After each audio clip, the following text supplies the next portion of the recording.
নবম জাতীয় বেতন স্কেল কার্যকর, প্রজ্ঞাপন প্রকাশ, নতুন ভাতাসহ বিস্তারিত নির্দেশনা জারি। তো দর্শক, আজকে প্রথম আলো পত্রিকায় সরকারি চাকরিজীবীদের জন্য একটি গুরুত্বপূর্ণ প্রতিবেদন প্রকাশিত হয়েছে, তাই ভিডিওটি না টেনে শেষ পর্যন্ত দেখুন।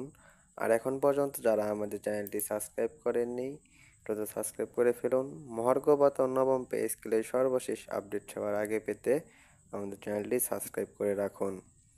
তো দর্শক, প্রকাশিত হয়েছে অর্থ মন্ত্রণালয়ের বহুল প্রতীক্ষিত প্রজ্ঞাপন।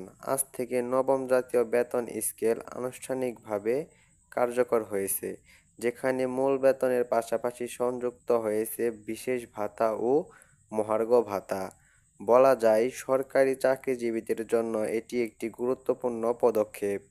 দীর্ঘদিন ধরে আলোচনা থাকা এই বেতন স্কেলটি নিয়ে সরকারি কর্মচারীদের মধ্যে ব্যাপক প্রত্যাশা ছিল।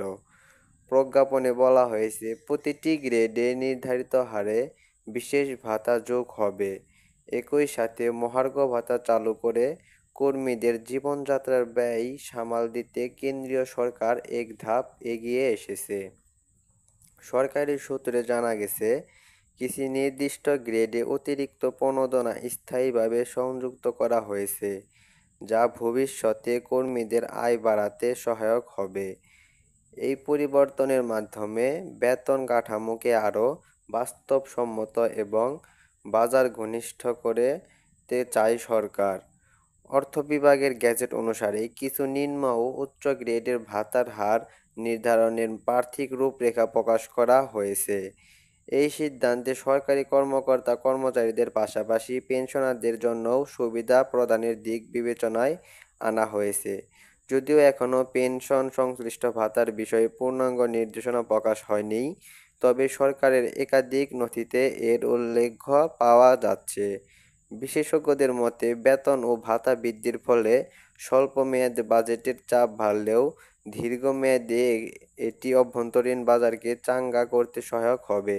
ভোক্তার চাহিদা বাড়বে, ফলে স্থানীয় উৎপাদন খাতে বিনিয়োগ বাড়ার সম্ভাবনা রয়েছে। বার্ষিক ব্যয় ব্যবস্থায় এই পরিবর্তনগুলোর সংযুক্ত করতে এর মধ্যে আর্থিক বিভাগ সম্ভাব্য পরিকল্পনা করছে। তো দর্শক, এই পর্যন্ত এসেও যারা এখন পর্যন্ত আমাদের চ্যানেলটি সাবস্ক্রাইব করেননি, দ্রুত সাবস্ক্রাইব করে ফেলুন। মহার্ঘ ভাতা ও নবম পে স্কেলের সর্বশেষ আপডেট সবার আগে পেতে আমাদের চ্যানেলটি সাবস্ক্রাইব করে ফেলুন। তো দর্শক, অন্যদিকে কিছু অর্থনীতিবিদ ও বিরোধী পক্ষ আশঙ্কা প্রকাশ করছেন, যদি এই ভাতা বৃদ্ধির বাস্তবে দক্ষতা বৃদ্ধির সঙ্গে সমুন্নতি না হয়, তবে তা মুদ্রাস্ফীতি বা বাজেট ঘাটতির দিকে ঠেলে দিতে পারে। সেজন্য প্রয়োজন কার্যকর মনিটরিং ও বাস্তবায়ন পর্যায়ে শক্তিশালী কাঠামো গড়ে তোলা।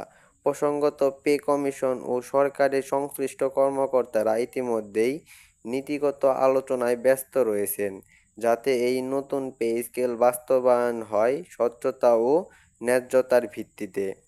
সারসংক্ষেপে বলা যায়, নবম জাতীয় বেতন স্কেল কেবল আয় বৃদ্ধির ঘোষণা নয়, বরং এটি একটি সামগ্রিক কাঠামোগত রূপান্তর, যার মাধ্যমে সরকারি চাকরিজীবীদের আর্থিক নিরাপত্তা সৃষ্টি করা ও সামগ্রিক দক্ষতা বৃদ্ধি করাই সরকারের লক্ষ্য।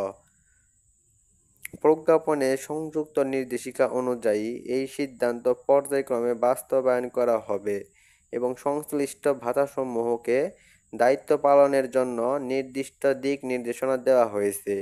সরকারি কর্মক্ষেত্রে এই পরিবর্তনের প্রভাব, ভবিষ্যৎ পরিকল্পনা এবং পেনশনভোগীদের সম্ভাব্য সুবিধা সব মিলিয়ে এটি একটি গুরুত্বপূর্ণ মাইলফলক। তো দর্শক, আজকে এখানেই শেষ করছি। শেষ পর্যন্ত এসেও যারা এখন পর্যন্ত আমাদের চ্যানেলটি সাবস্ক্রাইব করেননি, দ্রুত সাবস্ক্রাইব করে ফেলুন। মহার্ঘ ভাতা ও নবম পে স্কেলের সর্বশেষ আপডেট সবার আগে পেতে আমাদের চ্যানেলটি সাবস্ক্রাইব করে রাখুন। ধন্যবাদ।